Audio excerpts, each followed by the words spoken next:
Walden, by Henry David Thoreau. Chapter 10. Baker Farm. Sometimes I rambled to pine groves, standing like temples, or like fleets at sea, full-rigged with wavy boughs, and rippling with light so soft and green and shady that the Druids would have forsaken their oaks to worship in them, or to the cedar wood beyond Flint's pond, where the trees, covered with hoary blue berries, spiring higher and higher, are fit to stand before Valhalla, and the creeping juniper covers the ground with wreaths full of fruit, or to swamps, where the usnea lichen hangs in festoons from the white spruce trees, and toadstools round tables of the swamp gods cover the ground, and more beautiful fungi adorn the stumps like butterflies or shells, vegetable winkles, where the swamp pink and dogwood grow, the red alderberry glows like the eyes of imps, the waxwork grooves and crushes the hardest woods in its folds, and the wild holly berries make the beholder forget his home with their beauty, and he is dazzled and tempted by nameless other wild forbidden fruits, too fair for mortal taste. Instead of calling on some scholar, I paid many a visit to particular trees of kinds which are rare in this neighborhood, standing far away in the middle of some pasture, or in the depths of a wood or swamp, or on a hilltop, such as the black birch, of which we have some handsome specimens 2 feet in diameter, its cousin the yellow birch with its loose golden vest, perfumed like the first, the beech, which has so neat a bole and beautifully lichen painted, perfect in all its details, of which, excepting scattered specimens, I know but one small grove of sizable trees left in the township, supposed by some to have been planted by the pigeons that were once baited with beechnuts nearby. It is worth the while to see the silver grain sparkle when you split this wood. The bass, the hornbeam, the Celtis occidentalis, or false elm, of which we have but one well-grown, some taller mastiff pine, a shingle tree, or a more perfect hemlock than usual, standing like a pagoda in the midst of the woods, and many others I could mention. These were the shrines I visited both summer and winter. Once it chanced that I stood in the very abutment of a rainbow's arch which filled the lower stratum of the atmosphere, tinging the grass and leaves around, and dazzling me as if I looked through coloured crystal. It was a lake of rainbow light in which for a short while I lived like a dolphin. If it had lasted longer, it might have tinged my employments in life. As I walked on the railroad causeway, I used to wonder at the halo of light around my shadow, and would fain fancy myself one of the elect. One who visited me declared that the shadows of some Irishmen before him had no halo about them, that it was only natives that were so distinguished. Benvenuto Cellini tells us in his memoirs that, after a certain terrible dream or vision which he had during his confinement in the castle of St. Angelo, a resplendent light appeared over the shadow of his head at morning and evening, whether he was in Italy or France, and it was particularly conspicuous when the grass was moist with dew. This was probably the same phenomenon to which I have referred, which is especially observed in the morning, but also at other times, and even by moonlight. Though a constant one, it is not commonly noticed, and, in the case of an excitable imagination like Cellini's, it would be basis enough for superstition. Besides, he tells us that he showed it to very few. But are they not indeed distinguished who are conscious that they are regarded at all? I set out one afternoon to go a-fishing to Fairhaven through the woods to eke out my scanty fare of vegetables. My way led through Pleasant Meadow, an adjunct of the Baker Farm, that retreat of which a poet has since sung, beginning, "Thy entry is a pleasant field, which some mossy fruit trees yield, partly to a ruddy brook, by gliding musquash undertook, and mercurial trout darting about." I thought of living there before I went to Walden. I hooked the apples, leaped the brook, and scared the musquash and the trout. It was one of those afternoons which seemed indefinitely long before one in which many events may happen, a large portion of our natural life, though it was already half spent when I started. By the way there came up a shower, which compelled me to stand half an hour under a pine, piling boughs over my head and wearing my handkerchief for a shed. And when at length I had made one cast over the pickerel weed standing up to my middle in water, I found myself suddenly in the shadow of a cloud, and the thunder began to rumble with such emphasis that I could do no more than listen to it. The gods must be proud, thought I, with such forked flashes to rout a poor unarmed fisherman. So I made haste for shelter to the nearest hut, which stood half a mile from any road, but so much the nearer to the pond, and had long been uninhabited. And here a poet builded in the completed years, for behold a trivial cabin that to destruction steers. So the muse fables. But therein, as I found, dwelt now John Field, an Irishman, and his wife, and several children, from the broad-faced boy who assisted his father at his work, and now came running by his side from the bog to escape the rain, to the wrinkled, sibyl-like, cone-headed infant that sat upon its father's knee, as in the palaces of nobles, and looked out from its home in the midst of wet and hunger, inquisitively upon the stranger with the privilege of infancy, not knowing but it was the last of a noble line, and the hope and cynosure of the world, instead of John Field's poor starveling brat. There we sat together under that part of the roof which leaked the least, while it showered and thundered without. I had sat there many times of old before the ship was built that floated his family to America. As an honest, hard-working, but shiftless man plainly was John Field, and his wife, she too was brave to cook so many successive dinners in the recesses of that lofty stove, with round greasy face and bare breast, still thinking to improve her condition one day, with a never-absent mop in one hand, and yet no effect of its visible anywhere. The chickens, which had also taken shelter here from the rain, stalked about the room like members of the family, too humanized, methought, to roast well.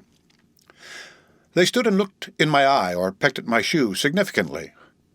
Meanwhile, my host told me his story, how hard he worked bogging for a neighbouring farmer, turning up a meadow with a spade or bog hoe at the rate of $10 an acre, and the use of the land with manure for 1 year, and his little broad-faced son worked cheerfully at his father's side the while, not knowing how poor a bargain the latter had made. I tried to help him with my experience, telling him that he was one of my nearest neighbours, and that I too, who came a-fishing here and looked like a loafer, was getting my living like himself. That I lived in a tight, light, and clean house, which hardly cost more than the annual rent of such a ruin as his commonly amounts to, and how, if he chose, he might in a month or two build himself a palace of his own. That I did not use tea, nor coffee, nor butter, nor milk, nor fresh meat, and so did not have to work to get them. Again, as I did not work hard, I did not have to eat hard, and it cost me but a trifle for my food, but as he began with tea and coffee and butter and milk and beef, he had to work hard to pay for them, and when he had worked hard, he had to eat hard again to repair the waste of his system, and so it was as broad as it was long. Indeed, it was broader than it was long, for he was discontented and wasted his life in the bargain, and yet he had rated it as a gain in coming to America that here you could get tea and coffee and meat every day. But the only true America is that country where you are at liberty to pursue such a mode of life as may enable you to do without these, and where the state does not endeavour to compel you to sustain the slavery and war and other superfluous expenses which directly or indirectly result from the use of such things. For I purposely talked to him as if he were a philosopher, or desired to be one. I should be glad if all the meadows on the earth were left in a wild state, if that were the consequence of men's beginning to redeem themselves. A man will not need to study history to find out what is best for his own culture. But alas, the culture of an Irishman is an enterprise to be undertaken with a sort of moral bog-hoe. I told him that as he worked so hard at bogging, he required thick boots and stout clothing, which yet were soon soiled and worn out. But I wore light shoes and thin clothing, which cost not half so much, though he might think that I was dressed like a gentleman, which however was not the case, and, in an hour or two, without labour, but as a recreation, I could, if I wished, catch as many fish as I should want for 2 days, or earn enough money to support me a week. If he and his family would live simply, they might all go a-huckleberrying in the summer for their amusement. John heaved a sigh at this, and his wife stared with arms akimbo, and both appeared to be wondering if they had capital enough to begin such a course with, or arithmetic enough to carry it through. It was sailing by dead reckoning to them, and they saw not clearly how to make their port so. Therefore, I suppose they still take life bravely after their fashion, face to face, giving it tooth and nail, not having skill to split its massive columns with any fine entering wedge and route it in detail, thinking to deal with it roughly as one should handle a thistle. But they fight at an overwhelming disadvantage, living, John Field, alas, without arithmetic and failing so. "Do you ever fish?" I asked. "Oh, yes, I catch a mass now and then when I am lying by. Good perch I can catch." "What's your bait?" "I catch shiners with fishworms and bait the perch with them." "You'd better go now, John," said his wife with glistening and hopeful face. But John demurred.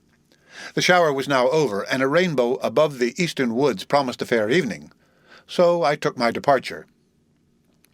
When I had got without, I asked for a drink, hoping to get a sight of the well-bottom to complete my survey of the premises.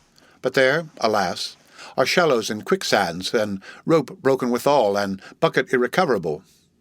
Meanwhile the right culinary vessel was selected, water was seemingly distilled, and after consultation and long delay passed out to the thirsty one, not yet suffered to cool, not yet to settle.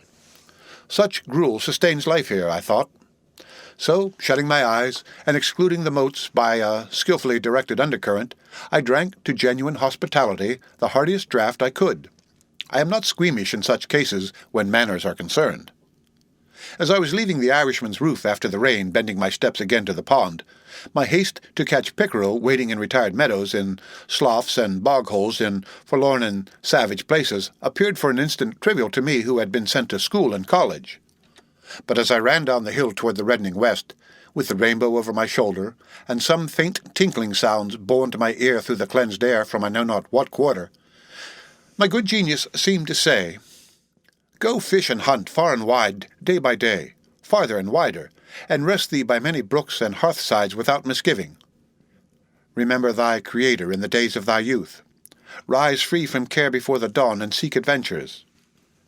Let the noon find thee by other lakes, and the night overtake thee everywhere at home. There are no longer fields than these, no worthier games than may here be played. Grow wild according to thy nature, like these sedges and brakes, which will never become English bay. Let the thunder rumble.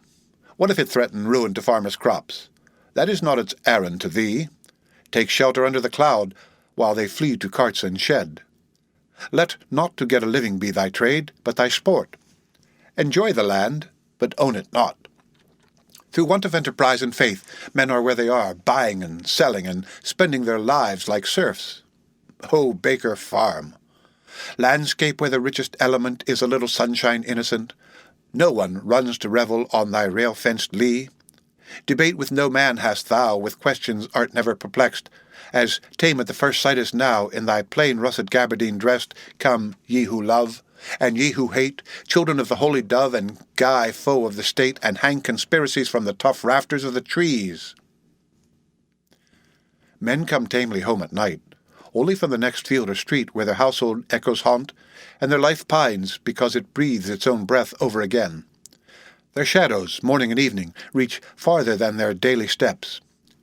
We should come home from far, from adventures, and perils, and discoveries every day, with new experience and character. Before I had reached the pond, some fresh impulse had brought out John Field with altered mind, letting go bogging ere this sunset. But he, poor man, disturbed only a couple of fins while I was catching a fair string, and he said it was his luck. But when we changed seats in the boat, luck changed seats too. Poor John Field! I trust he does not read this, unless he will improve by it, thinking to live by some derivative old country mode in his primitive new country, to catch perch with shiners. It is good bait sometimes, I allow. With his horizon all his own, yet he is a poor man, born to be poor, with his inherited Irish poverty or poor life, his Adam's grandmother, and boggy ways, not to rise in this world, he, nor his posterity, till their wading, webbed, bogged, trotting feet get talaria to their heels. The end of Chapter 10. Read by Rick Kistner. For Lit to Go, on the web at fcit.usf.edu.